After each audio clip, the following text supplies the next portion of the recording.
तो देखते हैं हिंदी साहित्य का आविर्भाव जो है वो सर्वप्रथम पद्य से हुआ था।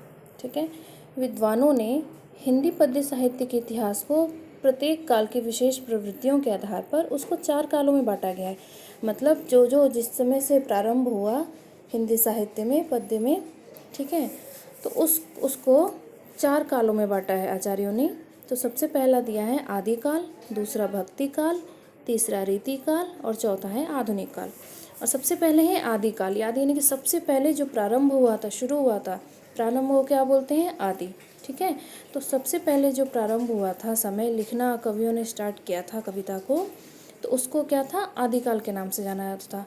उसका अन्य नाम क्या है? वीर गाथा काल। वीर गाथा काल क्यों कहा गया? क्योंकि उस समय वीर काव्यों की रचना ज़्यादा हुई थी। ठीक है, तो वीरों की गाथाओं का वर्णन ज़्यादा किया था कवियों ने, है ना। तो इसी कारण से क्या है, उस काल का नाम वीर गाथा काल रखा गया। और इसका जो सन है, सभी सन को भी बताया गया है कि कितने से कितने वर्षों तक ये काल चला। तो सन 743 से लेकर के 1343 ईस्वी तक। ठीक है, दूसरा काल भक्ति काल। ठीक है, इसको भक्ति काल को पूर्व मध्यकाल और रीति काल है उसको उत्तर मध्यकाल। पूर्व और उत्तर यानी कि पहले का मध्यकाल, अब मैंने बताया था ना, याद हो कि प्रारंभ काल जिसको आदिकाल कहा गया, और अंतिम काल, उसके बीच वाला जो आता है वो मध्यकाल। ठीक है, तो मध्यकाल में भी 2 काल है, तो 2 काल के लिए इसलिए पूर्व कर दिया गया, उत्तर कर दिया गया। तो भक्ति काल को क्या कहते हैं? पूर्व मध्यकाल भी कहते हैं। इसका जो सन है वो क्या है? 1343 से 1643 तक। तीसरा है रीतिकाल।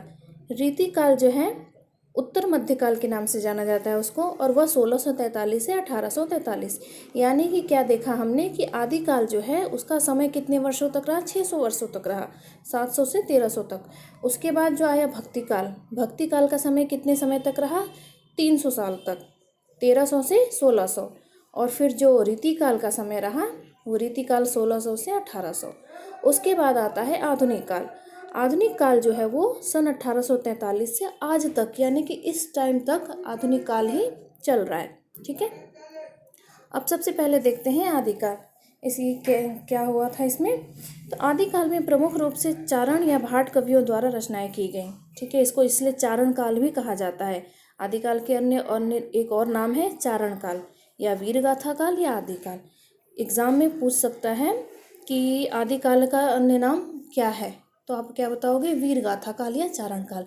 या फिर ऐसे भी पूछ सकता है कि वीरगाथा काल को आचार्यों ने दूसरा क्या नाम दिया है, या चारण काल को आचार्यों ने दूसरा नाम क्या दिया है, ऐसे पूछेगा तो आपको क्या बताना है। यदि वीरगाथा काल का पूछा कि अन्य नाम क्या है, तो आदिकाल, चारण काल, ऐसे आपको बताना है। ठीक है।